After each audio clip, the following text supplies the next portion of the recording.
Introduction. Aux États-Unis, où nous avons plus de terres que d'habitants, il n'est pas du tout difficile pour les personnes en bonne santé de gagner de l'argent.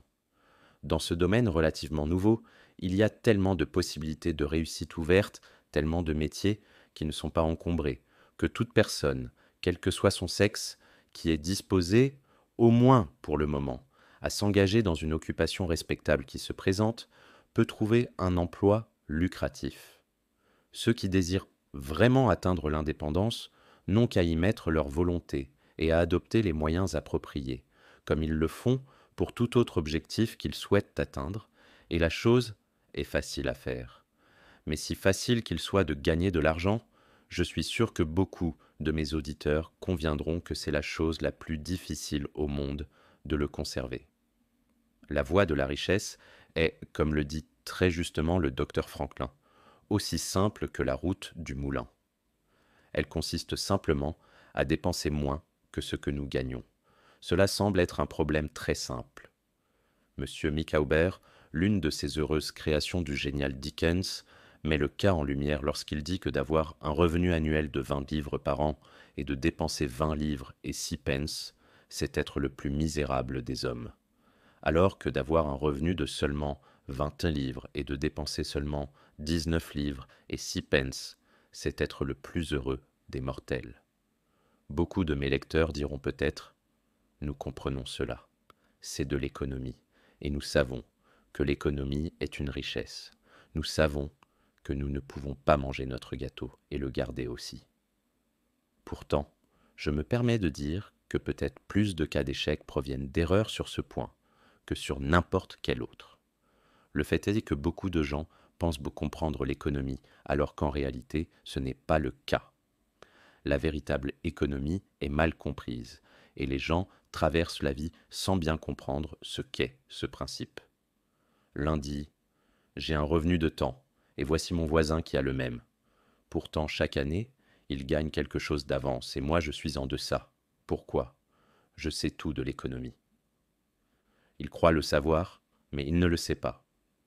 Il y a des gens qui pensent peut-être que l'économie consiste à économiser des rognures de fromage et des bouts de bougie, à retrancher dessous de la facture de la blanchisseuse, et à faire toutes sortes de petites choses mesquines et sales. L'économie n'est pas la mesquinerie. Le malheur est aussi que cette classe de personnes ne laisse leur économie s'appliquer que dans un seul sens. Ils s'imaginent qu'ils sont si merveilleusement économes en économisant un demi-penny là où ils devraient dépenser 2 sous, qu'ils pensent pouvoir se permettre de le gaspiller dans d'autres domaines. Il y a quelques années, avant que le pétrole ne soit découvert ou envisagé, on pouvait s'arrêter pour la nuit dans presque n'importe quelle maison de fermier dans les districts agricoles et y prendre un très bon dîner. Mais après le dîner, on pouvait essayer de lire dans le salon et trouver cela impossible avec la lumière inefficace d'une seule bougie. L'hôtesse, voyant son dilemme, disait « Il est plutôt difficile de lire ici le soir. Le proverbe dit « Il faut avoir un navire en mer pour pouvoir allumer 2 bougies à la fois. » Nous n'avons jamais de bougies supplémentaires, sauf pour des occasions supplémentaires. Ces occasions supplémentaires se produisent peut-être 2 fois par an. De cette façon, la bonne femme économise 5, 6 ou 10 dollars pendant ce temps. Mais les informations que l'on pourrait tirer de cette lumière supplémentaire dépasseraient bien sûr de loin une tonne de bougies. Mais le problème ne s'arrête pas là. Se sentant si économe en bougies de suif, elle pense pouvoir se permettre d'aller souvent au village et de dépenser 20 ou 30 dollars en rubans et falbalas, dont beaucoup ne sont pas nécessaires. Cette fausse connotation se retrouve fréquemment chez les hommes d'affaires, et dans ces cas-là, elle se retrouve souvent dans le papier à lettres.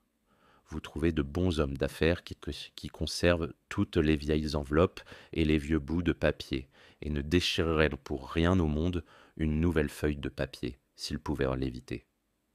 Tout cela est très bien. Ils peuvent ainsi économiser 5 ou 10 dollars par an, mais étant si économes, uniquement en papier à lettres, ils pensent qu'ils peuvent se permettre de perdre du temps, d'organiser des fêtes coûteuses et de conduire leur voiture. C'est une illustration de la philosophie du docteur Franklin.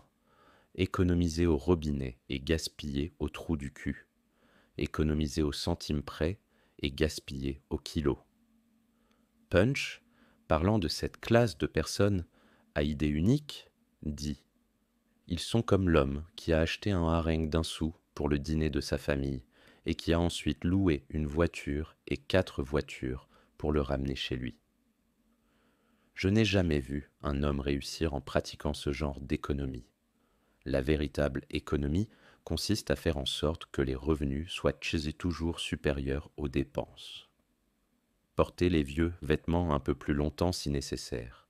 Renoncer à la nouvelle paire de gants. Raccommoder le vieux vêtement. Vivez d'une nourriture plus simple si nécessaire. De sorte que, dans toutes les circonstances, à moins qu'un accident imprévu ne survienne, il y aura une marge en faveur des revenus. Un penny ici, un dollar là, placé à intérêt, continuent à s'accumuler, et c'est ainsi que le résultat souhaité est atteint. Il faut peut-être un peu d'entraînement pour accomplir cette économie, mais une fois habitué à cela, vous trouverez qu'il y a plus de satisfaction à économiser de manière rationnelle qu'à dépenser de manière irrationnelle. Voici une recette que je recommande. J'ai trouvé qu'elle constitue un excellent remède contre l'extravagance, et surtout contre l'économie erronée. Lorsque vous constatez que vous n'avez pas de surplus à la fin de l'année et que vous avez pourtant un bon revenu, je vous conseille de prendre quelques feuilles de papier et de les former en un livre et d'y noter chaque poste de dépense. Postez-le chaque jour ou chaque semaine sur 2 colonnes, l'une intitulée Nécessaire ou encore Confort et l'autre intitulée Luxe, et vous constaterez que la dernière colonne sera 2 fois, 3 fois et souvent 10 fois plus grande que la première. Le vrai confort de la vie ne coûte qu'une petite partie de ce que la plupart d'entre nous pouvons gagner. Le docteur Franklin dit: ce sont les yeux des autres, et non nos propres yeux qui nous ruinent. Si tout le monde était aveugle sauf moi, je ne me soucierais pas des beaux vêtements ou des beaux meubles. C'est la peur de ce que pourrait dire Madame Grundy, qui maintient le nez de nombreuses familles méritantes sur la meule. En Amérique, beaucoup de personnes aiment répéter: nous sommes tous libres et égaux, mais c'est une grave erreur à plus d'un titre. Que nous soyons nés libres et égaux est une vérité glorieuse dans un sens, mais nous ne sommes pas tous nés également riches et nous ne le serons jamais. On peut dire: il y a un homme qui a un revenu de 50 000 $ par an, alors que je n'ai que 1 000 $. J'ai connu cet homme quand il était pauvre comme moi. Maintenant, il est riche et se croit meilleur que moi. Je vais lui montrer que je suis aussi bon que lui. J'irai acheter un cheval et une calèche. Non, je ne peux pas faire cela. Mais j'irai en louer un et je monterai cet après-midi sur la même route que lui, et je lui prouverai ainsi que je suis aussi bon que lui. Mon ami, vous n'avez pas besoin de vous donner cette peine. Vous pouvez facilement prouver que vous êtes aussi bon que lui. Vous n'avez qu'à vous conduire aussi bien que lui. Mais vous ne pouvez faire croire à personne que vous êtes riche comme lui.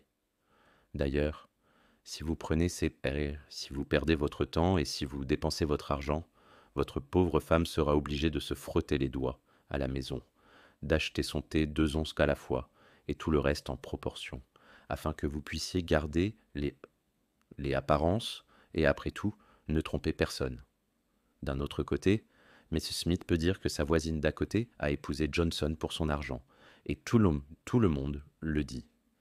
Elle a un beau châle en poil de chameau à 1 000 $, et elle obligera Smith à lui en procurer un d'imitation, et elle s'assiera sur un banc, juste à côté de sa voisine à l'église, afin de prouver qu'elle est son égale. Ma bonne femme, vous n'avancerez pas dans le monde si votre vanité et votre envie prennent ainsi le dessus. Dans ce pays où nous croyons que la majorité doit gouverner, nous ignorons ce principe en ce qui concerne la mode et laissons une poignée de personnes, se qualifiant d'aristocratie, se créer un faux standard de perfection. Et en essayant de nous élever à ce niveau, nous nous maintenons constamment dans la pauvreté, tout en creusant sans cesse pour les apparences extérieures. Combien plus sage d'être notre propre loi et de dire: nous régulerons nos dépenses en fonction de nos revenus et nous mettrons de côté quelque chose pour les mauvais jours. Les gens devraient pas être aussi sensés sur le sujet de l'argent que sur tout autre sujet. Les mêmes causes produisent les mêmes effets. Vous ne pouvez pas accumuler une fortune en empruntant la voie qui mène à la pauvreté. Il n'est pas besoin de prophètes pour nous dire que ceux qui vivent pleinement selon leurs moyens, sans aucune pensée de revers, cette vie ne pourra jamais atteindre une indépendance pécuniaire. Les hommes et les femmes habitués à satisfaire tous leurs caprices et leurs caprices auront du mal, au début, à réduire leurs diverses dépenses inutiles, et ressentiront comme une grande abnégation le fait de vivre dans une maison plus petite que celle à laquelle ils sont habitués, avec des meubles moins coûteux, moins de compagnie, des vêtements moins coûteux, moins de domestiques, moins de bals, de fêtes, de sorties au théâtre, de promenades en calèche, d'excursions de plaisir, de cigares, de boissons alcoolisées et autres extravagances. Mais après tout, s'ils essaient le plan de mettre de côté un bas de laine, ou, en d'autres termes, une petite somme d'argent, à intérêt ou judicieusement investi dans la terre, ils seront surpris du plaisir qu'ils retireront de l'augmentation constante de leur petit tas, ainsi que de toutes les habitudes économiques engendrées par cette démarche. Le vieux costume, le vieux bonnet et la vieille robe suffiront pour une autre saison. L'eau de Croton ou de source a meilleur goût que le champagne. Un bain froid et une marche rapide se révéleront plus exaltants qu'une promenade dans la plus belle voiture. Une conversation entre amis, une soirée de lecture en famille ou une heure de jeu de chasse à la pantoufle et de Colin Maillard seront bien plus agréables qu'une soirée à 50 ou 500 dollars, lorsque la réflexion sur la différence de coût est permise par ceux qui commencent à connaître les plaisirs de l'épargne. Des milliers d'hommes sont maintenus dans la pauvreté, et des dizaines de milliers le deviennent après avoir acquis suffisamment pour subvenir à leurs besoins tout au long de leur vie, parce qu'ils ont établi leur plan de vie sur une base trop large. Certaines familles dépensent 20 000 dollars par an, et d'autres beaucoup plus, et ne sauraient guère vivre avec moins, tandis que d'autres s'assurent d'âme souvent un plus grand plaisir avec un vingtième de cette somme. La prospérité est une épreuve plus dure que l'adversité, surtout la prospérité soudaine. Ce qui vient facilement s'en va facilement, est un vieux proverbe vrai. L'orgueil et la vanité, lorsqu'ils sont autorisés à prendre le dessus, sont des vermines éternelles qui rongent par les entrailles même des biens matériels d'un homme, qu'ils soient petits ou grands, des centaines ou des millions. De nombreuses personnes, lorsqu'elles commencent à prospérer, développent immédiatement leurs idées et commencent à dépenser pour des luxes, jusqu'à ce que, en peu de temps, leurs dépenses engloutissent leurs revenus et qu'elles se ruinent dans leur tentative ridicule de maintenir les apparences et de faire sensation. Je connais un homme fortuné qui dit que lorsqu'il a commencé à prospérer, sa femme avait un nouveau et élégant canapé. « Ce canapé, dit-il, m'a coûté 30 000 dollars.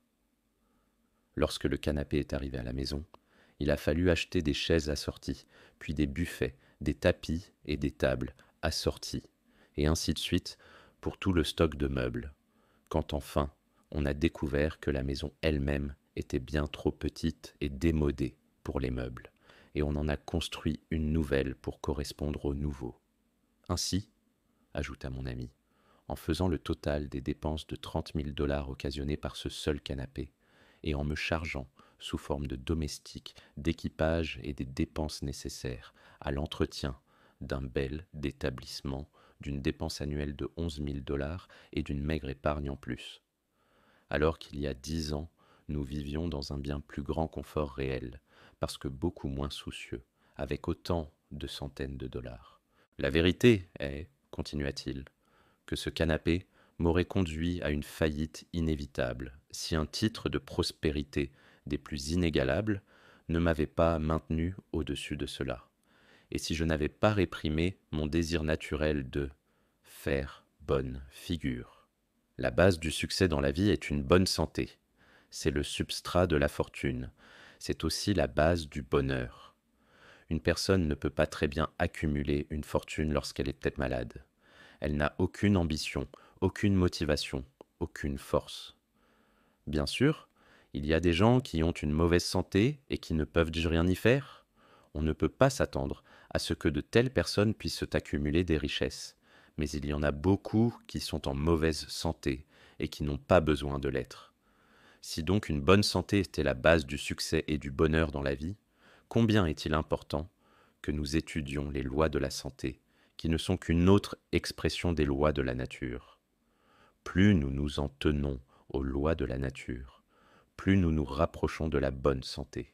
Et pourtant, combien de personnes ne prêtent aucune attention aux lois naturelles, mais les transgressent absolument, même contre leur propre inclination naturelle. Nous devons savoir que le péché d'ignorance n'est jamais ignoré en ce qui concerne la violation des lois de la nature. Leur infraction entraîne toujours la peine. Un enfant peut mettre son doigt dans les flammes sans savoir qu'il brûlera, et ainsi souffrir, le repentir, même, n'arrêtera pas la douleur. Beaucoup de nos ancêtres savaient très peu de choses sur le principe de la ventilation.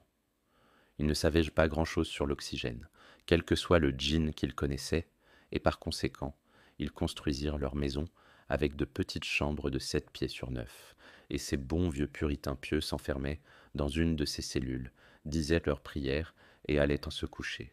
Le matin, ils rendaient grâce avec dévotion pour la préservation de leur vie, pendant la nuit, et personne n'avait de meilleure raison d'être reconnaissant.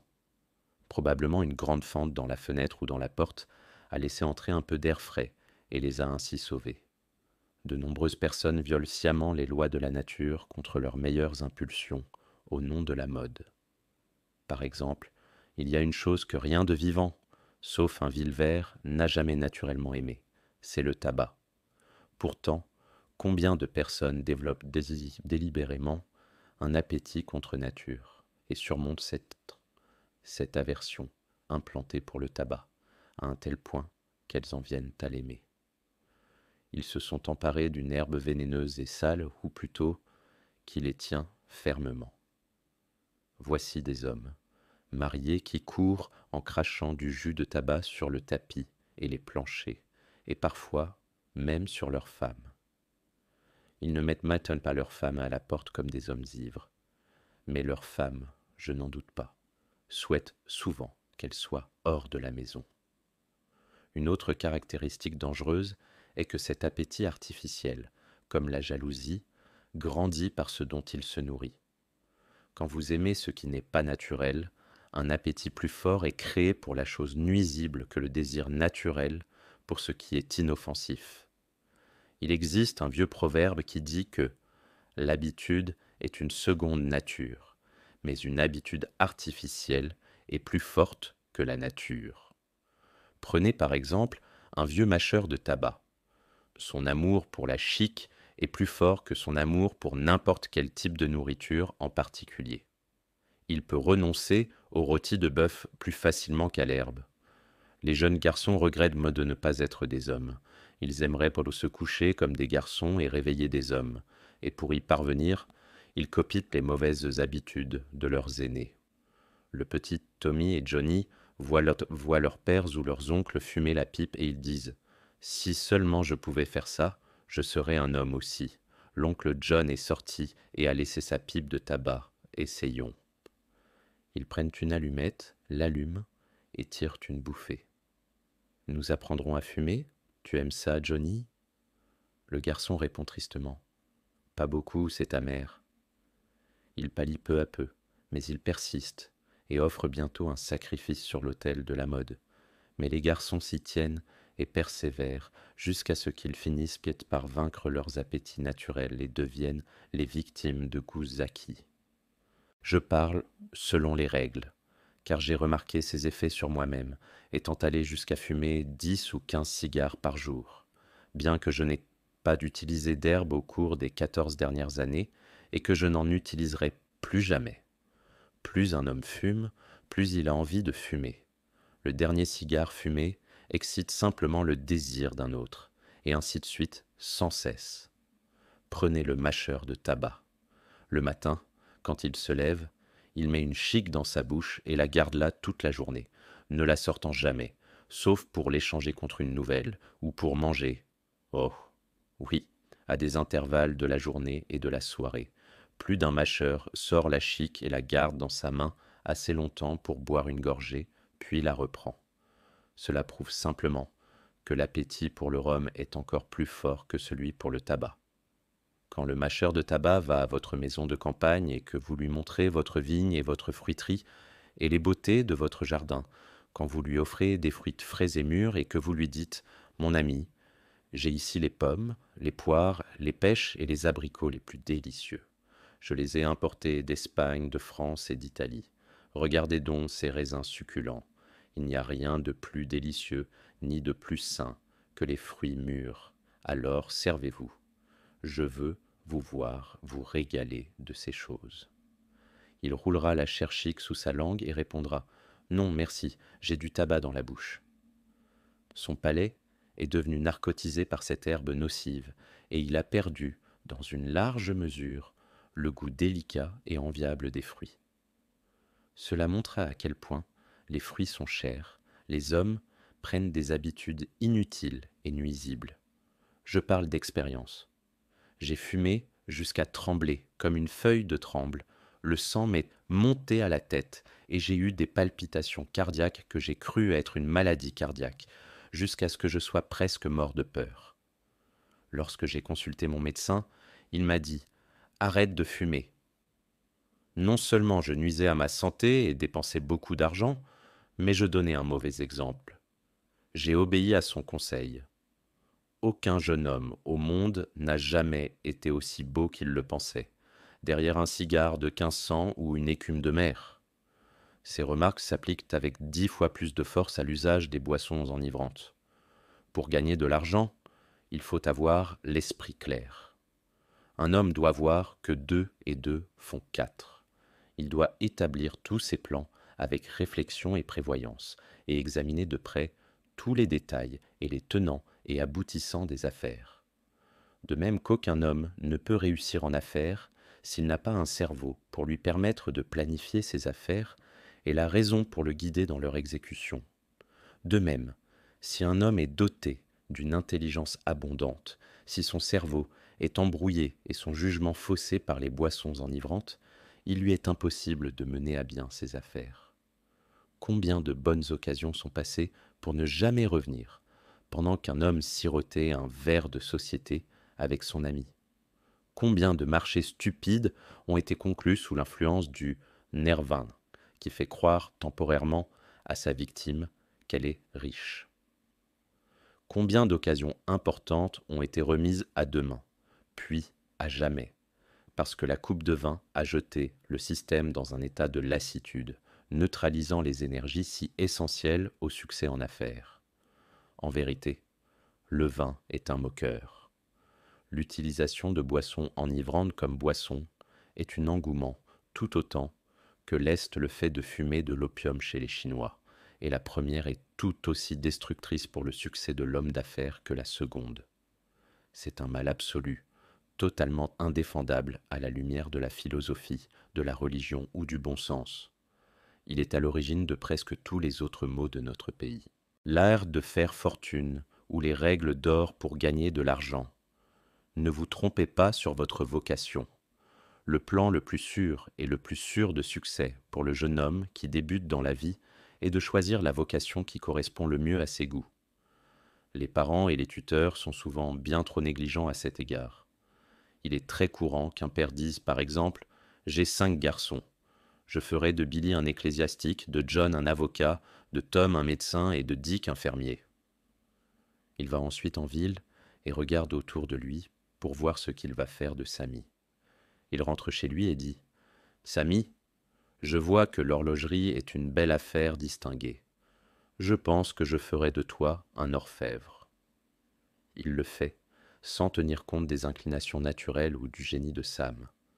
Nous sommes tous, sans aucun doute, nés pour un but sage. Il y a autant de diversité dans nos cerveaux que dans nos visages. Certains sont des mécaniciens nés, tandis que d'autres ont une grande aversion pour les machines. Réunissez une douzaine de garçons de 10 ans, et vous verrez bientôt que 2 ou 3 d'entre eux sont en train de tailler quelques dispositifs ingénieux, travaillant avec des serrures ou des machines compliquées. Quand ils n'avaient voilà que 5 ans, leur père ne trouvait aucun jouet qui leur plaisait autant qu'un puzzle. Ce sont des mécaniciens nés, mais les 8 ou 9 autres garçons ont des aptitudes différentes. J'appartiens à cette dernière catégorie.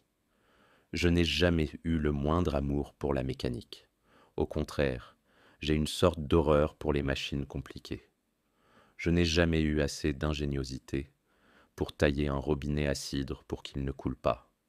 Je n'ai jamais pu fabriquer une plume avec laquelle écrire, ni comprendre le principe d'une machine à vapeur. Si un homme prenait un garçon comme moi et essayait d'en faire un horloger, il pourrait, après un apprentissage de 5 ou 7 ans, être capable de démonter et de remonter une montre. Mais toute sa vie, il travaillerait dur et saisirait toutes les excuses pour abandonner son travail et perdre son temps. L'horlogerie lui répugne. Si un homme ne choisit pas la vocation qui lui est destinée par la nature et qui convient le mieux à son génie particulier, il ne peut réussir. Je suis heureux de croire que la majorité des personnes trouvent leur vocation. Pourtant, nous voyons beaucoup de gens qui se trompent de vocation, du forgeron en haut ou en bas, jusqu'au pasteur. Vous verrez par exemple cet extraordinaire linguiste, le forgeron érudit, qui aurait dû être professeur de langue. Et vous avez peut-être vu des avocats, des médecins et des pasteurs qui étaient mieux adaptés par nature à l'enclume ou à la pierre à lamelles. Choisissez le bon emplacement. Après avoir trouvé la vocation qui vous convient, vous devez veiller à choisir le bon emplacement. Vous avez peut-être été taillé pour être hôtelier, et on dit qu'il faut un génie pour savoir tenir un hôtel. Vous pouvez diriger un hôtel comme une horloge et accueillir 500 clients chaque jour de manière satisfaisante. Pourtant, si vous deviez installer votre maison dans un petit village où il n'y a ni communication ferroviaire, ni transport public, cet emplacement serait votre ruine. Il est tout aussi important de ne pas démarrer une entreprise là où il y a déjà suffisamment de monde pour répondre à toutes les demandes dans le même métier. Je me souviens d'un cas qui illustre ce sujet. Lorsque j'étais à Londres, en 1858, je passais par Holborn avec un ami anglais, et je suis venu voir les Parallel Penny Shows. Ils avaient d'immenses dessins animés à l'extérieur, représentant les merveilleuses curiosités à voir, tout pour un penny. Étant moi-même un peu dans le showline, j'ai dit « Allons-y ». Nous nous sommes vite retrouvés en présence de l'illustre showman, et il s'est avéré être l'homme le plus astucieux que j'ai jamais rencontré dans ce domaine. Il nous a raconté des histoires extraordinaires à propos de ces femmes à barbe, de ces albinos et de ces tatous, que nous avions du mal à croire, mais nous avons pensé qu'il valait mieux y croire que de chercher des preuves. Il a finalement demandé à attirer notre attention sur des statues de cire, et nous a montré un grand nombre de figures de cire les plus sales et les plus dégoûtantes imaginables. Elles semblaient tout n'avoir pas vu d'eau depuis le déluge. « Qu'y a-t-il de si merveilleux dans vos statues ?» ai-je demandé. « Je vous prie de ne pas parler de manière aussi satirique, » a-t-il répondu. « Monsieur, ce ne sont pas les figures de cire de Madame Tussaud, toutes couvertes de dorures, de guirlandes et de faux diamants, et copiées à partir de gravures et de photographies. Les miennes, monsieur, ont été prises sur le vif. Chaque fois que vous regardez l'une de ces figures, vous pouvez considérer que vous regardez l'individu vivant. En les regardant avec désinvolture, j'en vis un étiqueté, Henri VIII, et me sentant un peu curieux en voyant qu'il ressemblait à Calvin Edson, le squelette vivant, je dis « Appelez-vous cela Henri VIII ?» Il répondit « Certainement, monsieur. Il a été pris sur le vif à Hampton Court, sur ordre spécial de Sa Majesté, tel jour. Il aurait donné l'heure du jour si j'avais résisté. Je dis « Tout le monde sait qu'Henri VIII était un grand vieux roi corpulent, et que sa silhouette est maigre et dégingandée. Qu'en dites-vous » ? Eh bien, répondit-il, vous seriez maigre et dégingandé vous-même si vous restiez assis là aussi longtemps que lui. Il n'y avait pas de résistance à de tels arguments. Je dis à mon ami anglais, sortons. Ne lui dites pas qui je suis. Je montre la plume blanche. Il me bat. Il nous suivit jusqu'à la porte, et voyant la populace dans la rue, il s'écria. Mesdames et messieurs, je vous prie d'attirer votre attention sur le caractère respectable de mes visiteurs, nous désignant du doigt, tandis que nous nous éloignions. Je lui rendis visite quelques jours plus tard, je lui dis qui j'étais, et je lui dis, mon ami, vous êtes un excellent homme de spectacle, mais vous avez choisi un mauvais emplacement. Il répondit, c'est vrai, monsieur, je sens que tous mes talents sont gaspillés, mais que puis-je faire? Vous pouvez aller en Amérique, répondis-je. Vous pourrez donner libre cours à vos facultés là-bas. Vous trouverez beaucoup de places en Amérique. Je vous engage pour 2 ans. Après cela, vous pourrez partir à votre compte. Il accepta mon offre et resta 2 ans dans mon musée de New York. Il est ensuite allé à la Nouvelle-Orléans et a monté une entreprise de spectacle itinérant pendant l'été. Aujourd'hui, il vaut 60 000 dollars, simplement parce qu'il a choisi la bonne vocation et qu'il a également trouvé le bon endroit. Le vieux proverbe dit « 3 déménagements sont aussi mauvais qu'un incendie ». Mais lorsqu'un homme est pris dans le feu, peu importe le moment ou la fréquence à laquelle il déménage. Évitez les dettes. Les jeunes gens qui débutent dans la vie devraient éviter de s'endetter. Il n'y a rien de plus déprimant que l'endettement. C'est une situation d'esclave dans laquelle on s'engage, et pourtant, nous voyons beaucoup de jeunes gens, à peine sortis de l'adolescence, s'endetter. Ils rencontrent un copain et lui disent « Regardez ça, on m'a fait confiance pour un nouveau costume. » Il semble considérer ces vêtements comme un cadeau qui lui a été fait. Eh bien, c'est souvent le cas, mais s'il réussit à payer et qu'on lui fait confiance à nouveau, il adopte une habitude qui le maintiendra dans la pauvreté toute sa vie. L'endettement prive un homme de son estime de soi et le pousse presque à se mépriser lui-même. Il grogne, gémit et travaille pour ce qu'il a mangé ou usé, et maintenant, lorsqu'on lui demande de payer, il n'a rien à montrer en échange de son argent.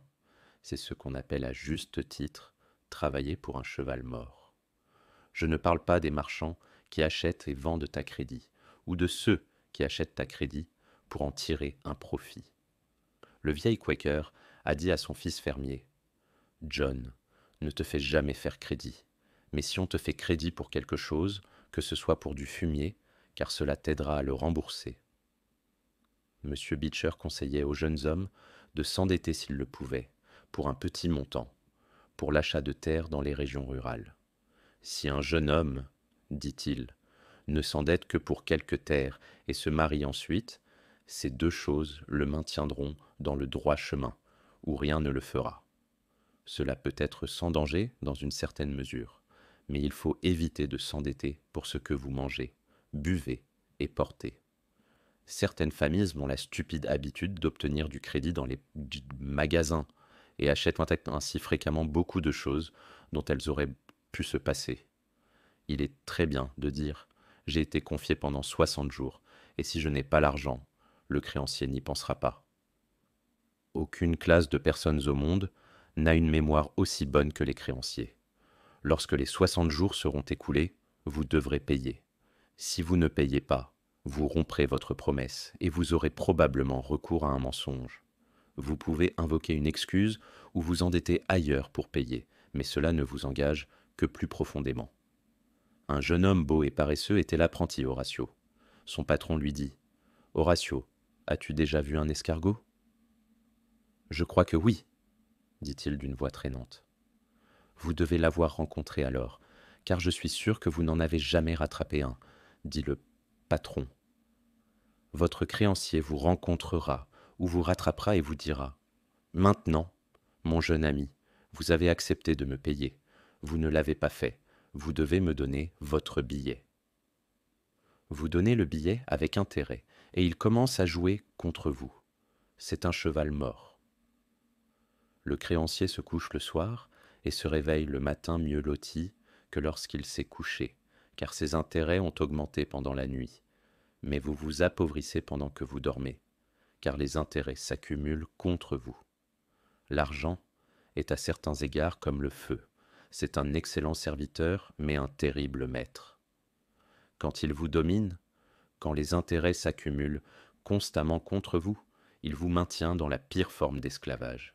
Mais laissez l'argent travailler pour vous, et vous avez le serviteur le plus dévoué du monde. Ce n'est pas un serviteur des yeux.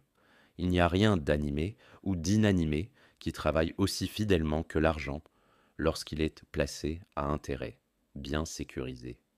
Il travaille nuit et jour, et par temps, humide ou sec. Je suis né dans l'État du Connecticut, où les lois bleues étaient si strictes que l'on disait ils infligeaient une amende à un homme qui embrassait sa femme le dimanche. Pourtant, ces vieux puritains riches avaient des milliers de dollars à intérêt, et le samedi soir, ils valaient une certaine somme. Le dimanche, ils allèrent à l'église et accomplissaient tous les devoirs d'un chrétien. En se réveillant le lundi matin, ils se retrouveraient considérablement plus riches que le samedi soir précédent, simplement parce que leur argent placé à intérêt leur aurait fidèlement servi toute la journée du dimanche, conformément à la loi. Ne laissez pas cela jouer contre vous. Si vous le faites, vous n'avez aucune chance de réussir dans la vie en ce qui concerne l'argent. John Randolph, l'excentrique virginien, s'est un jour exclamé au Congrès.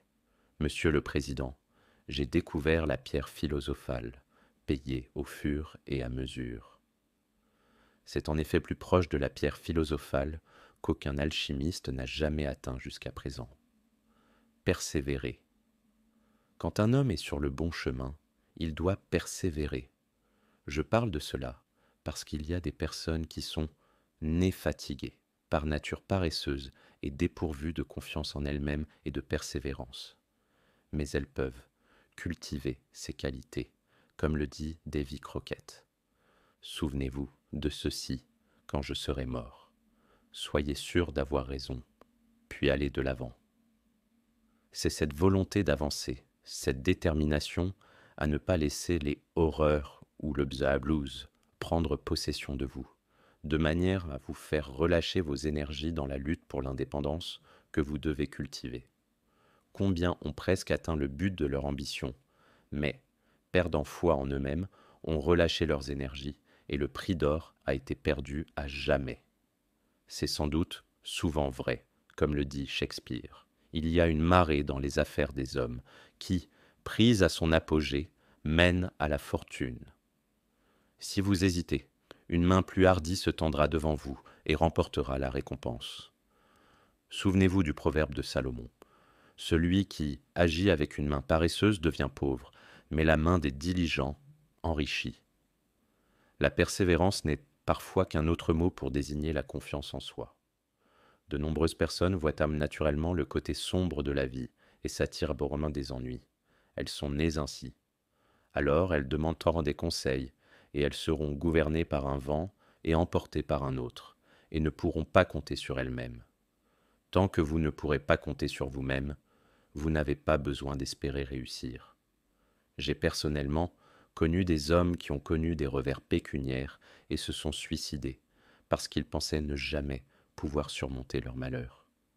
Mais j'ai connu d'autres personnes qui ont rencontré des difficultés financières plus graves et les ont surmontées par simple persévérance, aidées par la ferme conviction qu'elles agissaient justement et que la providence surmonterait le mal par le bien.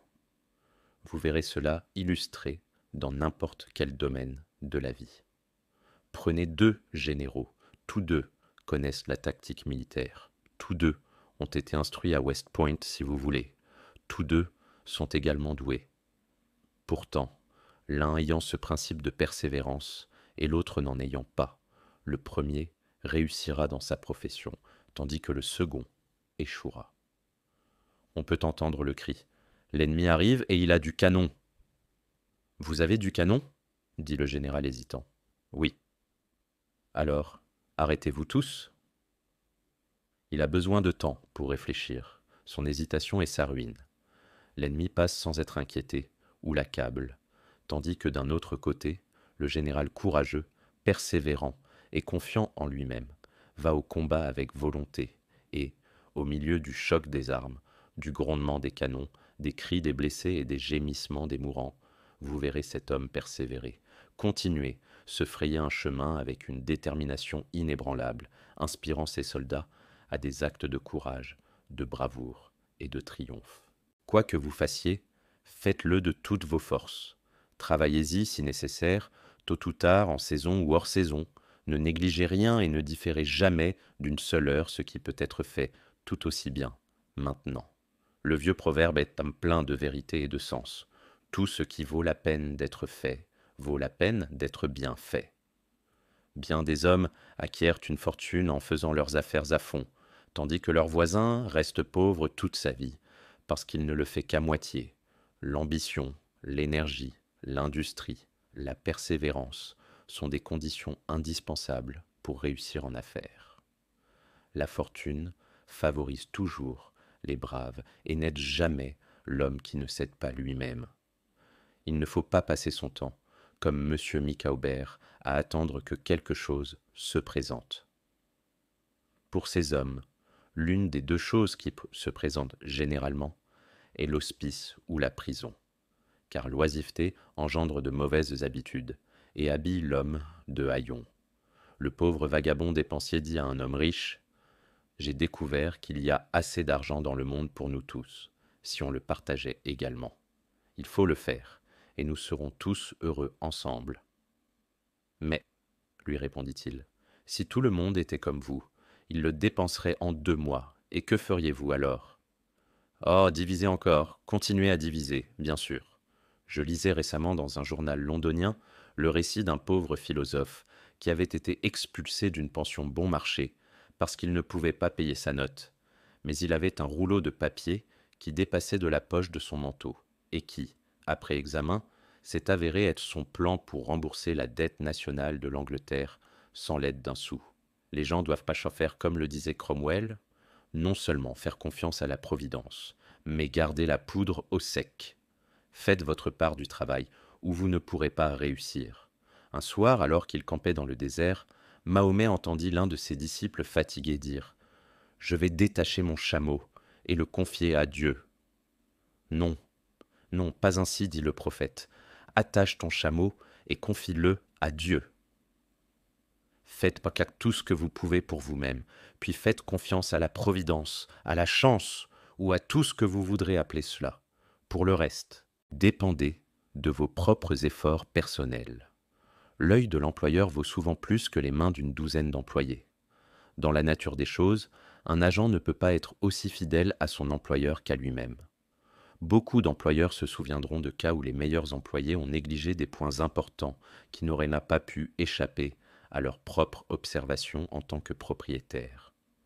Aucun homme n'a le droit d'espérer réussir dans la vie s'il ne comprend pas son entreprise, et personne ne peut comprendre son entreprise à fond s'il ne l'apprend par l'application personnelle et l'expérience. Un homme peut être un fabricant. Il doit apprendre personnellement les nombreux détails de son entreprise. Il apprendra quelque chose chaque jour et il découvrira qu'il fera des erreurs presque tous les jours. Et ces mêmes erreurs lui sont utiles en termes d'expérience s'il y prête attention.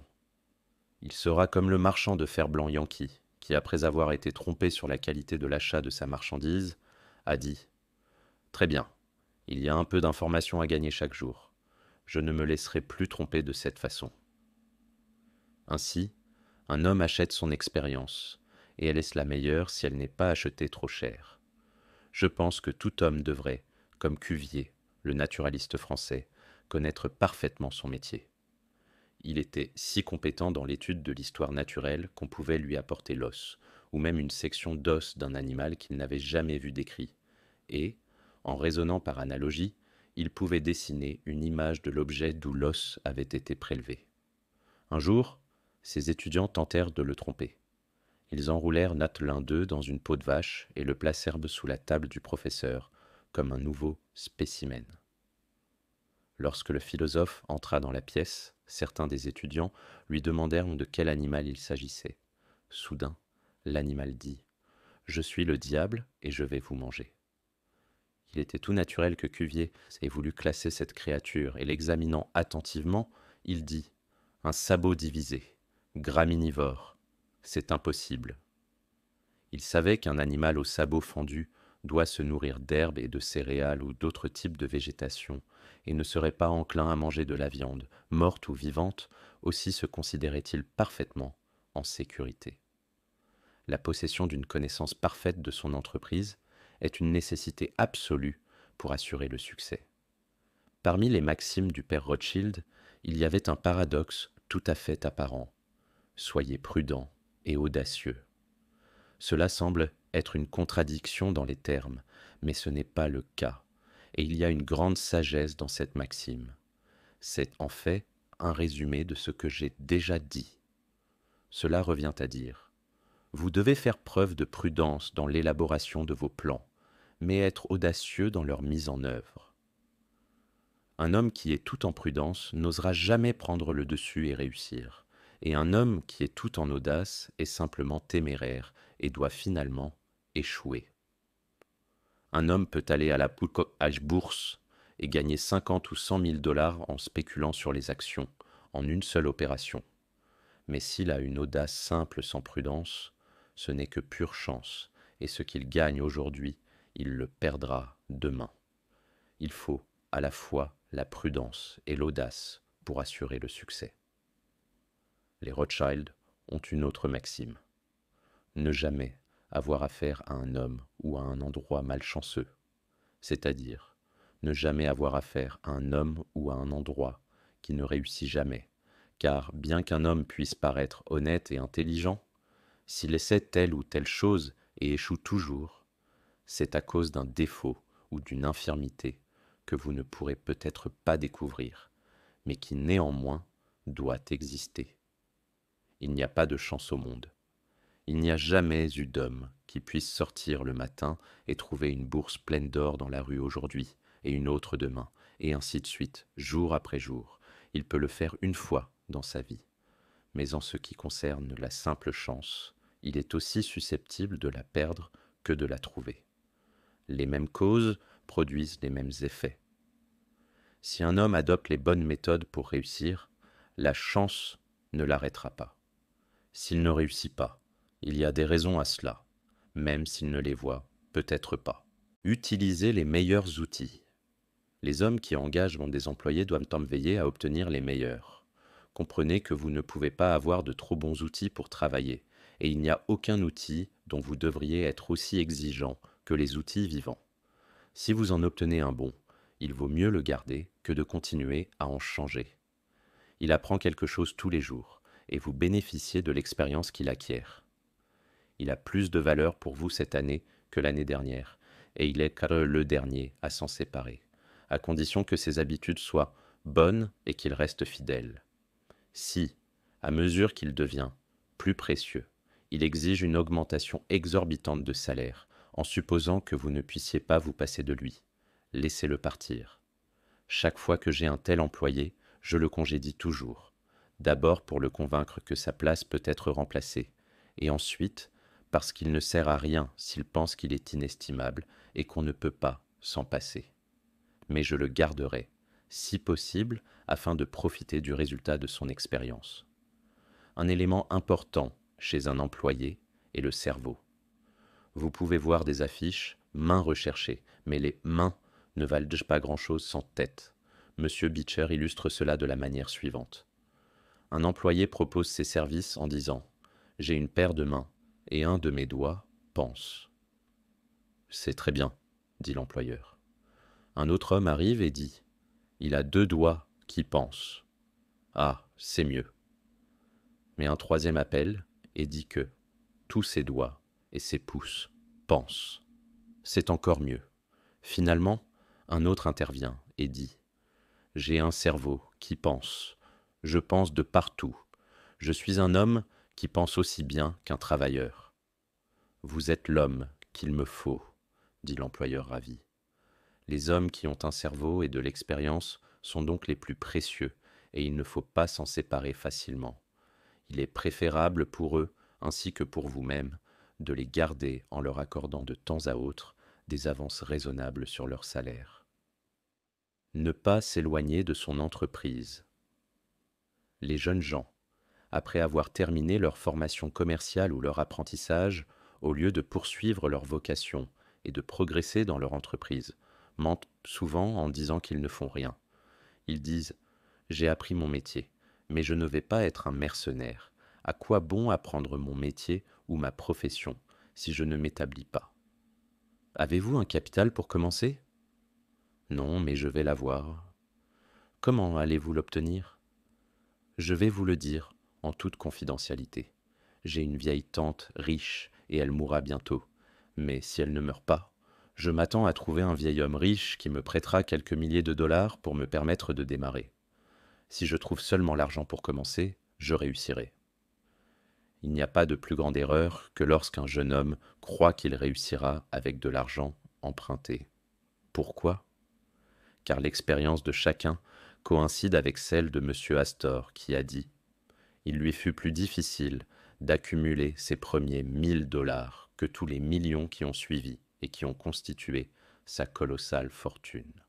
L'argent ne sert à rien si vous n'en connaissez pas la valeur par expérience. Donnez à un jeune homme 20 000 $ et mettez-le dans les affaires, et il y a de fortes chances qu'il perde chaque dollar avant d'avoir un an de plus. C'est comme acheter un billet de loterie et tirer un prix. C'est facile à faire, facile à perdre. Il n'en connaît pas la valeur. Rien ne vaut rien, à moins que cela ne coûte des efforts. Sans abnégation et économie, sans patience et persévérance, et en commençant avec un capital que vous n'avez pas gagné, vous n'êtes pas sûr de réussir à accumuler. Les jeunes gens, au lieu d'attendre les chaussures des morts, devraient se lever et agir, car il n'existe aucune catégorie de personnes qui soit aussi peu conciliante avec la mort que ces riches vieillards, et c'est une chance pour les héritiers en attente qu'il en soit ainsi. 9 hommes riches sur 10 de notre pays ont commencé leur vie comme des garçons pauvres, avec une volonté déterminée, du travail, de la persévérance, de l'économie et de bonnes habitudes. Ils ont progressé graduellement, ont gagné leur propre argent et l'ont économisé. C'est la meilleure façon d'acquérir une fortune. Stephen Girard a commencé sa vie comme un pauvre mousse et est mort avec 9 millions de dollars. Amat Stewart était un pauvre garçon irlandais.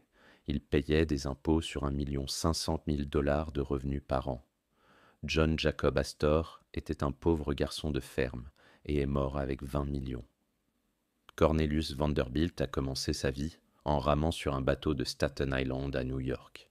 Il a offert à notre gouvernement un bateau à vapeur d'une valeur d'1 million de dollars et est mort avec 50 millions. Il n'y a pas de voie royale vers l'apprentissage, dit le proverbe, et je peux dire que c'est tout aussi vrai. Il n'y a pas de voie royale vers la richesse. Mais je pense qu'il y a une voie royale vers les deux. La voie vers l'apprentissage est une voie royale. La route qui permet à l'étudiant d'élargir son intellect et d'ajouter chaque jour à son stock de connaissances jusqu'à ce que, dans le processus agréable de la croissance intellectuelle, il soit capable de résoudre les problèmes les plus profonds, de compter les étoiles, d'analyser chaque atome du globe et de mesurer le firmament. C'est une route royale, et c'est la seule route qui vaille la peine d'être parcourue. En ce qui concerne la richesse, avancez avec confiance, étudiez les règles et par-dessus tout, étudiez la nature humaine. L'étude appropriée de l'humanité est l'homme. Et vous découvrirez qu'en développant l'intellect et les muscles, votre expérience élargie vous permettra chaque jour d'accumuler de plus en plus de capital, qui s'accroîtra lui-même par l'intérêt et autrement, jusqu'à ce que vous arriviez à un état d'indépendance. Vous constaterez, en général, que les pauvres garçons deviennent riches et les riches garçons pauvres. Par exemple, un homme riche à sa mort laisse une grande propriété à sa famille. Ses fils aînés, qui l'ont aidé à gagner sa fortune, connaissent un peu par expérience la valeur de l'argent. Ils prennent leur héritage et l'augmentent. Les parts des jeunes enfants sont placées en attente et on leur caresse la tête et on leur dit une douzaine de fois par jour: tu es riche, tu n'auras jamais à travailler, tu pourras toujours avoir tout ce que tu veux, car tu es né avec une cuillère d'or dans la bouche. Le jeune héritier découvre bientôt ce que cela signifie. Il a les plus belles robes et les plus beaux jouets. On le gave de sucreries et on le tue presque par gentillesse. et il passe d'école en école, choyé et flatté. Il devient arrogant et vaniteux, insulte ses professeurs et prend tout d'un revers de main. Il ne sait rien de la valeur réelle de l'argent, n'en ayant jamais gagné, mais il sait tout de l'affaire de la cuillère d'or. Au collège, il invite ses pauvres camarades dans sa chambre, où il les invite à dîner. On le cajole, on le caresse, on l'appelle un brave garçon glorieux, parce qu'il est si prodigue de son argent. Il donne des soupers de gibier, conduit ses chevaux rapides, invite ses compagnons à des fêtes et des soirées, déterminé à passer beaucoup de bons moments. Il passe la nuit dans des ébats et des débauches et entraîne ses compagnons avec la chanson familière. Nous ne rentrerons pas avant la fin de la semaine. Il les fait se joindre à lui pour arracher les enseignes, arracher les portes de leurs gonds et les jeter dans les cours et les étangs à chevaux. Si la police les arrête, il les démolit, les conduit au cachot et paie joyeusement les factures. Ah, mes gars, s'écrie-t-il, à quoi bon être riche si on ne peut pas s'amuser? Il pourrait dire plus justement si on ne peut pas se ridiculiser. Mais il est rapide, déteste les choses lentes et ne le voit pas. Les jeunes gens chargés de l'argent des autres sont presque sûrs de perdre tout ce dont ils héritent, et ils acquièrent toutes sortes de mauvaises habitudes qui, dans la plupart des cas, ruinent leur santé, leur bourse et leur caractère.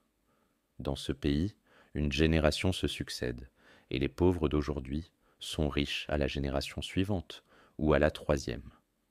Leur expérience les guide, ils deviennent riches et ils laissent de vastes richesses à leurs jeunes enfants. Ces enfants, élevés dans le luxe, sont inexpérimentés et deviennent pauvres, et après une longue expérience, une autre génération vient et amasse à son tour des richesses. Ainsi, l'histoire se répète, et heureux est celui qui, en écoutant l'expérience des autres, évite les écueils et les bancs de sable sur lesquels tant de gens ont fait naufrage. En Angleterre, les affaires font l'homme. Si un homme dans ce pays est mécanicien ou ouvrier, il n'est pas reconnu comme un gentleman. Lors de ma première comparution devant la reine Victoria, le duc de Wellington m'a demandé dans quelle sphère de la vie se trouvaient les parents du général Tom Thumb. Son père est charpentier, ai-je répondu. Oh, j'avais entendu dire qu'il était un gentleman, a été la réponse de sa grâce. Dans ce pays républicain, l'homme fait les affaires. Peu importe qu'il soit forgeron, cordonnier, fermier, banquier ou avocat, tant que son entreprise est légitime, il peut être un gentleman. Ainsi, toute entreprise légitime est une double bénédiction. Elle aide l'homme qui s'y consacre et aide aussi les autres. Le fermier soutient sa propre famille, mais il aide aussi le commerçant ou le mécanicien qui a besoin des produits de sa ferme. Le tailleur ne gagne pas seulement sa vie grâce à son métier, mais il aide aussi le fermier, le pasteur et d'autres qui ne peuvent pas fabriquer leurs propres vêtements. Mais toutes ces classes peuvent souvent être des gentlemen. La grande ambition devrait être de surpasser tous les autres qui exercent la même profession. L'étudiant qui était sur le point d'obtenir son diplôme a dit à un vieux juriste « Je n'ai pas encore décidé quelle profession je vais exercer. Votre profession est-elle complète ?» Le sous-sol est très encombré, mais il y a beaucoup de place à l'étage, a été sa réponse spirituelle et sincère. Aucune profession, aucun métier ou aucune vocation n'est surpeuplée à l'étage. Partout où vous trouvez le commerçant ou le banquier le plus honnête et le plus intelligent, le meilleur avocat, le meilleur médecin, le meilleur ecclésiastique, le meilleur cordonnier, le meilleur charpentier, ou quoi que ce soit d'autre, cet homme est le plus recherché et a toujours assez à faire. En tant que nation, les Américains sont trop superficiels. Ils s'efforcent de s'enrichir rapidement et ne font généralement pas leurs affaires aussi substantiellement et minutieusement qu'ils le devraient. Mais quiconque surpasse tous les autres dans son propre domaine, si ses habitudes sont bonnes et son intégrité incontestable, ne peut manquer d'obtenir une clientèle abondante et la richesse qui en découle naturellement. Que votre devise soit donc toujours Excelsior, car en vivant à la hauteur de cette devise, il n'y a pas de mot qui puisse faire échouer. Apprenez quelque chose d'utile. Chaque homme devrait apprendre à son fils ou à sa fille un métier ou une profession utile, afin qu'en ces temps de fortune changeante, où l'on est riche aujourd'hui et pauvre demain, il puisse avoir quelque chose de concret sur lequel s'appuyer. Cette disposition pourrait sauver de la misère de nombreuses personnes qui, par un coup du sort inattendu, ont perdu tous leurs moyens. Laissez l'espoir prédominer, mais ne soyez pas trop visionnaires. Beaucoup de gens sont toujours pauvres, parce qu'ils sont trop visionnaires. Chaque projet leur semble assuré de réussir, et c'est pourquoi ils passent sans cesse d'une entreprise à une autre, toujours dans l'eau chaude, toujours sous la herse. Le plan consistant à compter les poulets avant qu'ils ne soient éclos est une erreur ancienne, mais elle ne semble pas s'améliorer avec le temps. Ne dispersez pas vos forces. Engagez-vous dans un seul type d'activité et tenez-vous-y fidèlement jusqu'à ce que vous réussissiez ou jusqu'à ce que l'expérience vous montre que vous devriez l'abandonner. En martelant constamment un clou, vous finirez généralement par l'enfoncer et vous pourrez le fixer. Lorsque l'attention d'un homme est concentrée sur un seul objet, son esprit suggérera constamment des améliorations de valeur qui lui échapperaient si son cerveau était occupé par une douzaine de sujets différents à la fois. Bien des fortunes ont glissé entre les doigts d'un homme parce qu'il s'occupait de trop d'activités à la fois. Il est judicieux de mettre en garde contre le fait d'avoir trop de fer au feu à la fois. Soyez systématiques. Les hommes devraient être systématiques dans leurs affaires. Une personne qui fait des affaires selon des règles, qui a un temps et un lieu pour chaque chose, qui fait son travail promptement, accomplira 2 fois plus et avec la moitié des efforts de celui qui le fait avec négligence et négligence. En introduisant un système dans toutes vos transactions, en faisant une chose à la fois, en respectant toujours les rendez-vous avec ponctualité, vous trouvez du temps pour vous divertir et vous divertir. Tandis que l'homme qui ne fait qu'à moitié une chose, puis se tourne vers autre chose et fait à moitié cela, aura ses affaires en suspens et ne saura jamais quand sa journée de travail est terminée, car elle ne sera jamais terminée. Bien sûr, il y a une limite à toutes ces règles. Nous devons essayer de préserver le juste milieu, car il existe une chose qui s'appelle être trop systématique. Il y a des hommes et des femmes, par exemple, qui rangent les choses si soigneusement qu'ils ne peuvent jamais les retrouver. Cela ressemble trop à la formalité de la paperasserie à Washington et au bureau des circonlocutions de M. Dickens, tout en théorie et sans résultat. Lorsque l'Astor House fut inauguré à New York, c'était sans aucun doute le meilleur hôtel du pays. Les propriétaires avaient beaucoup appris en Europe en matière d'hôtellerie, et les propriétaires étaient fiers du système rigide qui imprégnait chaque département de leur grand établissement. Quand minuit était arrivé et qu'il y avait un certain nombre de clients autour, l'un des propriétaires disait « Touchez cette cloche, John ». Et 2 minutes plus tard, 60 domestiques, un seau d'eau dans chaque main, se présentaient dans le hall. « Ceci, disait le propriétaire, s'adressant à ses invités, est notre cloche à incendie. Elle vous montrera que nous sommes en sécurité ici. Nous faisons tout systématiquement. » C'était avant que l'eau de Croton ne soit introduite dans la ville, mais ils poussaient parfois leur système trop loin. Un jour, alors que l'hôtel était bondé de clients, l'un des serveurs fut soudainement indisposé, et bien qu'il y ait 50 serveurs dans l'hôtel, le propriétaire pensa qu'il devait avoir son effectif complet, sinon son système serait perturbé. Juste avant l'heure du dîner, il se précipita en bas et dit « Il doit y avoir un autre serveur. Il me manque un serveur. Que puis-je faire ?» Il aperçut par hasard Boots, l'Irlandais. « Pat, dit-il, lave-toi les mains et le visage. Prends ce tablier blanc et viens dans la salle à manger dans 5 minutes. » Pat apparut alors comme demandé, et le propriétaire dit « Maintenant, Pat, tu dois te tenir derrière ces 2 chaises et servir les messieurs qui les occuperont. As-tu déjà fait office de serveur ? » « Je sais tout à ce sujet, bien sûr, mais je ne l'ai jamais fait. » Comme le pilote irlandais, une fois où le capitaine, pensant qu'il était considérablement hors de sa route, demanda: Êtes-vous sûr de comprendre ce que vous faites?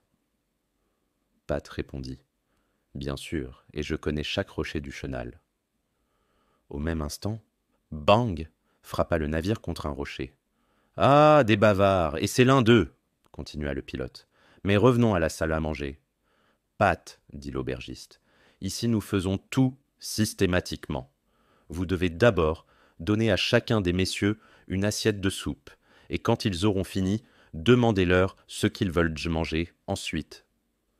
Pat répondit: Ah, et je comprends parfaitement les vertus du système. Très bientôt les invités arrivèrent. Les assiettes de soupe furent placées devant eux. L'un des deux messieurs de Pat mangea sa soupe. L'autre n'en eut cure. Il dit: Garçon, emportez cette assiette et apportez-moi du poisson. Pat regarda l'assiette de soupe non goûtée et, se rappelant les instructions de l'aubergiste concernant le système, répondit: Pas avant que vous n'ayez mangé votre soupe. Bien sûr, c'était pousser le système beaucoup trop loin. Lisez les journaux. Prenez toujours un journal digne de confiance et tenez-vous ainsi parfaitement au courant des transactions mondiales. Celui qui n'a pas de journal est coupé de son espèce. À l'ère du télégraphe et de la vapeur, de nombreuses inventions et améliorations importantes sont réalisées dans toutes les branches du commerce, et celui qui ne consulte pas les journaux se retrouvera bientôt, lui et son entreprise, laissés pour compte. Attention aux ekraziosh, opérations extérieures. Nous voyons parfois des hommes qui ont acquis des fortunes devenir soudainement pauvres. Dans de nombreux cas, cela est dû à l'intempérance, et souvent au jeu et à d'autres mauvaises habitudes.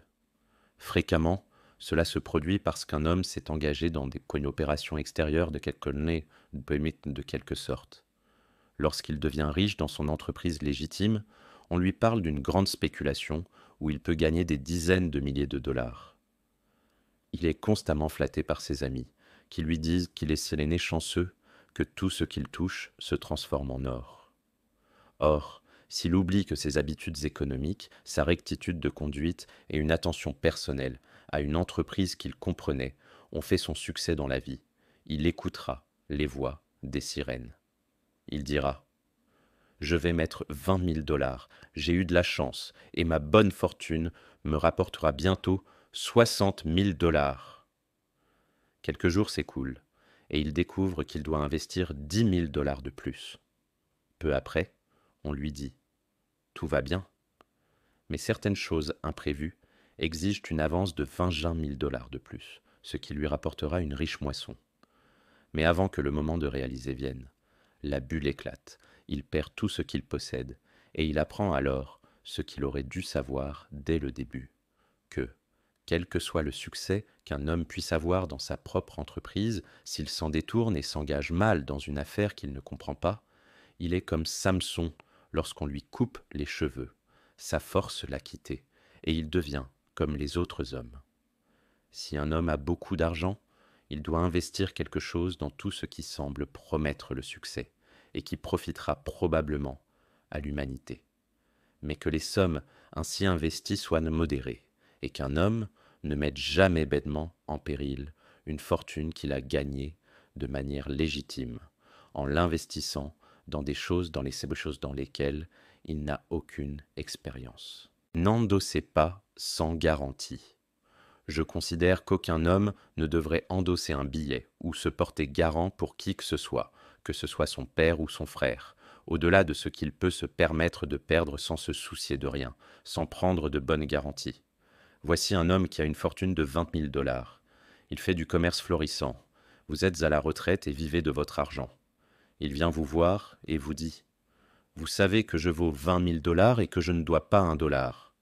Si j'avais 5 000 dollars en espèces, je pourrais acheter un certain lot de marchandises et doubler mon argent en quelques mois. Endosserez-vous mon billet pour ce montant? Vous pensez qu'il a une fortune de 20 000 dollars et vous ne courez aucun risque en endossant son billet. Vous aimez lui faire plaisir et vous lui prêtez votre nom, sans prendre la précaution d'obtenir une garantie. Peu de temps après, il vous montre le billet avec votre endossement annulé et vous dit, probablement, à juste titre, qu'il a réalisé le bénéfice qu'il attendait de l'opération. Vous vous dites que vous avez fait une bonne action, et cette pensée vous rend heureux. Peu à peu, la même chose se reproduit et vous recommencez. Vous avez déjà fixé dans votre esprit l'impression qu'il est parfaitement sûr d'endosser ces billets sans garantie. Mais le problème est que cet homme obtient de l'argent trop facilement. Il n'a qu'à apporter votre billet à la banque, le faire escompter et prendre l'argent. Il obtient de l'argent pour le moment sans effort, sans inconvénient pour lui-même. Maintenant, notez le résultat. Il voit une opportunité de spéculation en dehors de son entreprise. Un investissement temporaire de seulement 10 000 $ est nécessaire. Il est sûr de revenir avant qu'un billet à la banque ne soit dû. Il vous présente un billet de ce montant. Vous le signez presque mécaniquement, fermement convaincu que votre ami est responsable et digne de confiance. Vous endossez ces billets comme si c'était une évidence. Malheureusement, la spéculation n'arrive pas aussi vite qu'on le pensait, et il faut escompter un autre billet de 10 000 $ pour récupérer le dernier à échéance. Avant que ce billet n'arrive à échéance, la spéculation s'est révélée un échec total, et tout l'argent est perdu. Le perdant dit-il à son ami, l'endosseur, qu'il a perdu la moitié de sa fortune. Pas du tout. Il ne mentionne même pas qu'il a spéculé. Mais il s'est enthousiasmé. L'esprit de spéculation s'est emparé de lui. Il voit d'autres personnes gagner de grosses sommes de cette façon. On entend rarement parler des perdants, et comme d'autres spéculateurs, il cherche son argent là où il le perd. Il essaie à nouveau. L'endossement de billets est devenu une habitude chez vous, et à chaque perte, il obtient votre signature pour le montant qu'il veut. Finalement, vous découvrez que votre ami a perdu tous ses biens et tous les vôtres. Vous êtes submergé d'étonnement et de chagrin, et vous dites « C'est une chose difficile, mon ami m'a ruiné ». Mais vous devriez ajouter « Je l'ai aussi ruiné ». Si vous aviez dit en premier lieu « Je vous accommoderai, mais je n'endosserai jamais sans prendre de garantie suffisante », il n'aurait pas pu dépasser la limite de ses possibilités, et il n'aurait jamais été tenté de quitter son entreprise légitime. C'est donc une chose très dangereuse, à tout moment, de laisser les gens s'emparer de l'argent trop facilement. Cela les incite à des spéculations hasardeuses, au moins. Salomon a dit avec raison, « Celui qui déteste les cautions est sûr ». De même, le jeune homme qui se lance dans les affaires doit comprendre la valeur de l'argent en le gagnant. Lorsqu'il en comprend la valeur, graisser un peu les rouages en l'aidant à démarrer son entreprise. Mais rappelez-vous que les hommes qui obtiennent de l'argent avec trop de facilité ne peuvent généralement pas réussir. Vous devez obtenir les premiers dollars à coup dur et au prix de certains sacrifices afin d'apprécier la valeur de ces dollars. Faites la publicité de votre entreprise. Nous dépendons tous, plus ou moins, du public pour notre soutien. Nous faisons tous affaire avec le public, avocats, médecins, cordonniers, artistes, forgerons, metteurs en scène d'opéra, présidents de compagnies de chemin de fer et professeurs d'université. Ceux qui traitent avec le public doivent veiller à ce que leur produit ait de la valeur, soit authentique et donne satisfaction. Lorsque vous recevez un article dont vous savez qu'il plaira à vos clients et qu'une fois qu'ils l'auront essayé, ils auront le sentiment d'en avoir eu pour leur argent, alors faites-le savoir. Faites attention à le faire connaître sous une forme ou une autre, car il est évident que si quelqu'un a un article aussi bon soit-il à vendre et que personne ne le sait, il ne lui rapportera rien. Dans un pays comme celui-ci, où presque tout le monde lit et où les journaux sont publiés et diffusés à 5 à 200 000 exemplaires, il serait très imprudent de ne pas profiter de ce canal pour atteindre le public par la publicité. Un journal entre dans la famille et est lu par la femme et les enfants, ainsi que par le chef de famille. Ainsi, des centaines et des milliers de personnes peuvent lire votre annonce pendant que vous vaquez à vos occupations habituelles. Beaucoup, peut-être, le lisent pendant que vous dormez.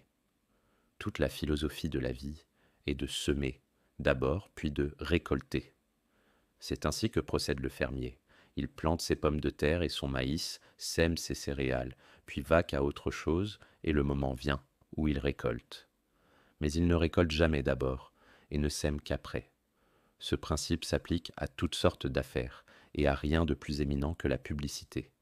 Si un homme a un article authentique, il n'y a pas de moyen plus avantageux pour lui de récolter qu'enchissement auprès du public de cette manière. Il doit, bien sûr, avoir un article vraiment bon, et qui plaira à ses clients. Tout faux ne réussira pas de manière permanente, car le public est plus sage que beaucoup ne l'imaginent. Les hommes et les femmes sont égoïstes, et nous préférons tous acheter là où nous pouvons en avoir le plus pour notre argent, et nous essayons de trouver où nous pouvons le faire le plus sûrement. Vous pouvez faire de la publicité pour un article contrefait et inciter de nombreuses personnes à venir l'acheter, une fois, mais elles vous dénonceront comme un imposteur et un escroc, et votre entreprise disparaîtra progressivement et vous laissera pauvre. C'est juste. Peu de gens peuvent compter en toute sécurité sur la clientèle fortuite. Vous avez tous besoin que vos clients reviennent et achètent à nouveau. Un homme m'a dit: j'ai essayé de faire de la publicité et je n'ai pas réussi. Pourtant, j'ai un bon article. Je lui ai répondu: mon ami, il peut y avoir des exceptions à une règle générale. Mais comment faites-vous de la publicité? Je l'ai mis dans un hebdomadaire 3 fois et j'ai payé 1,50 $ pour cela. Je lui ai répondu: monsieur, la publicité, c'est comme l'apprentissage. Un peu est une chose dangereuse. Un écrivain français dit que le lecteur d'un journal ne voit pas la première mention d'une publicité ordinaire, il voit la deuxième insertion, mais ne la lit pas. La troisième insertion, il lit. La quatrième, il regarde le prix. La cinquième, il en parle à sa femme. La sixième, il est prêt à acheter. Et la septième, il achète. Votre objectif dans la publicité est de faire comprendre au public ce que vous avez à vendre, et si vous n'avez pas le courage de continuer à faire de la publicité jusqu'à ce que vous ayez communiqué cette information, tout l'argent que vous avez dépensé est perdu. Vous êtes comme le type qui a dit au monsieur que s'il lui donnait 10 cents, il économiserait 1 $. Comment puis-je vous aider autant avec une si petite somme? Demanda le monsieur avec surprise. Je suis parti ce matin, octa le type, avec la pleine détermination de me saouler, et j'ai dépensé mon seul dollar pour atteindre l'objectif, et cela n'a pas tout à fait réussi. 10 cents de plus de whisky feraient l'affaire, et de cette manière, j'économiserais le dollar déjà dépensé. Ainsi, un homme qui fait de la publicité doit continuer à le faire jusqu'à ce que le public sache qui il est, et ce qu'il est, et quelle est son activité, sinon l'argent investi dans la publicité est perdu. Certains hommes ont un génie particulier pour écrire une publicité percutante, qui attirera l'attention du lecteur au premier coup d'œil. Ce fait, bien sûr, donne à l'annonceur un grand avantage. Parfois, un homme se rend populaire grâce à une enseigne unique ou à une décoration curieuse dans sa vitrine. J'ai récemment observé une enseigne suspendue au-dessus du trottoir devant un magasin sur laquelle était inscrite en lettres simples: ne lisez pas l'autre côté. Bien sûr, je l'ai fait, et tout le monde aussi, et j'ai appris que l'homme avait acquis toute son indépendance en attirant d'abord le public vers son entreprise de cette manière, puis en utilisant bien ses clients par la suite. Génin, le chapelier, a acheté le premier billet de Jenny Lind aux enchères pour 225 $, car il savait que ce serait une bonne publicité pour lui. Qui est l'enchérisseur? A demandé le commissaire-priseur en adjugeant ce billet à Castle Garden. Génin, le chapelier, fut la réponse. Il y avait des milliers de personnes. Qui est Génin, le chapelier? S'écrièrent-ils. Ils n'avaient jamais entendu parler de lui auparavant. Le lendemain matin, les journaux et le télégraphe avaient en effet circulé les faits du Maine au Texas, et 5 à 10 millions de personnes avaient dû que les billets vendus aux enchères pour le premier concert de Jenny Lind s'élevaient à environ 22 000 $, et qu'un seul billet avait été vendu $225 à Génin, le chapelier. Dans tout le pays, les hommes retiraient involontairement leur chapeau pour voir s'ils avaient un chapeau Génin sur la tête. Dans une ville de l'Iowa, on découvrit que dans la foule qui entourait le bureau de poste, il y avait un homme qui portait un chapeau Génin, et il le montra en triomphe, bien qu'il soit usé et ne valait pas 200. Eh bien, s'exclama l'un d'eux, vous avez un vrai chapeau Genin. Quel vénard vous avez! Un autre homme dit, accrochez-vous à ce chapeau, il sera un précieux héritage pour votre famille.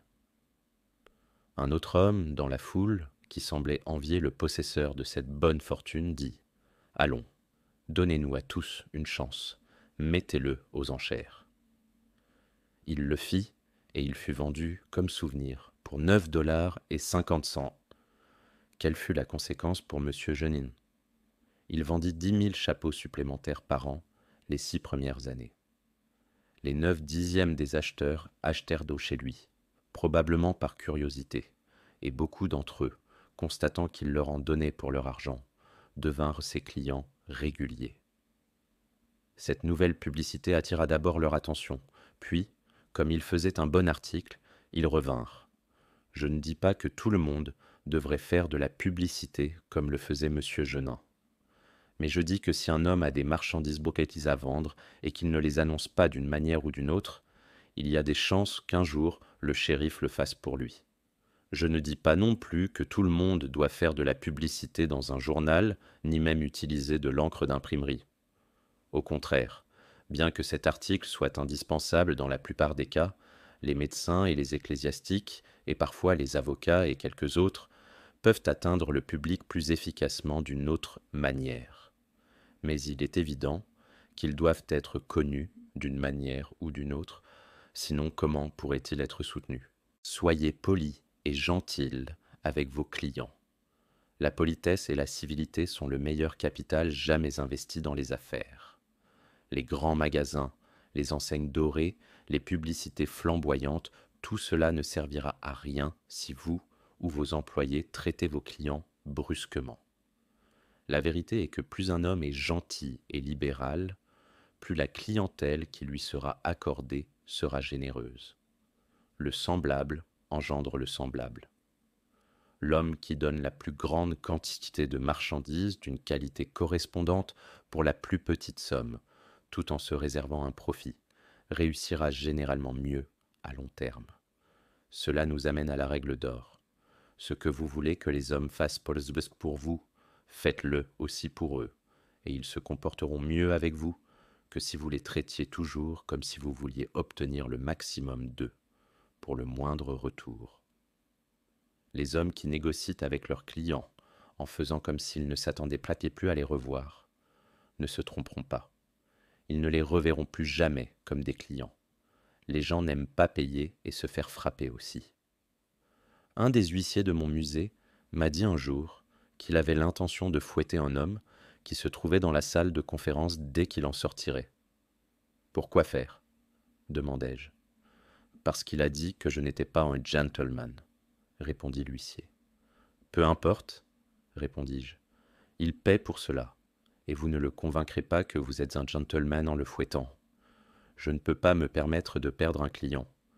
Si vous le fouettez, il ne reviendra jamais au musée, et il incitera des amis à aller avec lui dans d'autres lieux de divertissement au lieu de celui-ci. Et donc, vous voyez, je serai un sérieux perdant. » « Mais il m'a insulté, » marmonna l'huissier. « Exactement, » répondis-je. « Et s'il était propriétaire du musée et que vous l'aviez payé pour le privilège de le visiter, et qu'il vous avait ensuite insulté, il y aurait peut-être une raison pour que vous lui en vouliez. Mais dans ce cas, c'est lui qui paie, tandis que nous recevons, et vous devez donc supporter ses mauvaises manières. » Mon huissier a fait remarquer en riant que c'était sans aucun doute la bonne politique. Mais il a ajouté qu'il ne devrait pas s'opposer à une augmentation de salaire s'il était susceptible d'être maltraité afin de promouvoir mes intérêts. Soyez chapitre.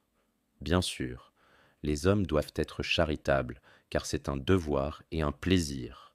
Mais même en tant que politique, si vous n'avez pas de motivation plus élevée, vous constaterez que l'homme libéral commandera la protection, tandis que l'avare sordide et peu charitable sera évité.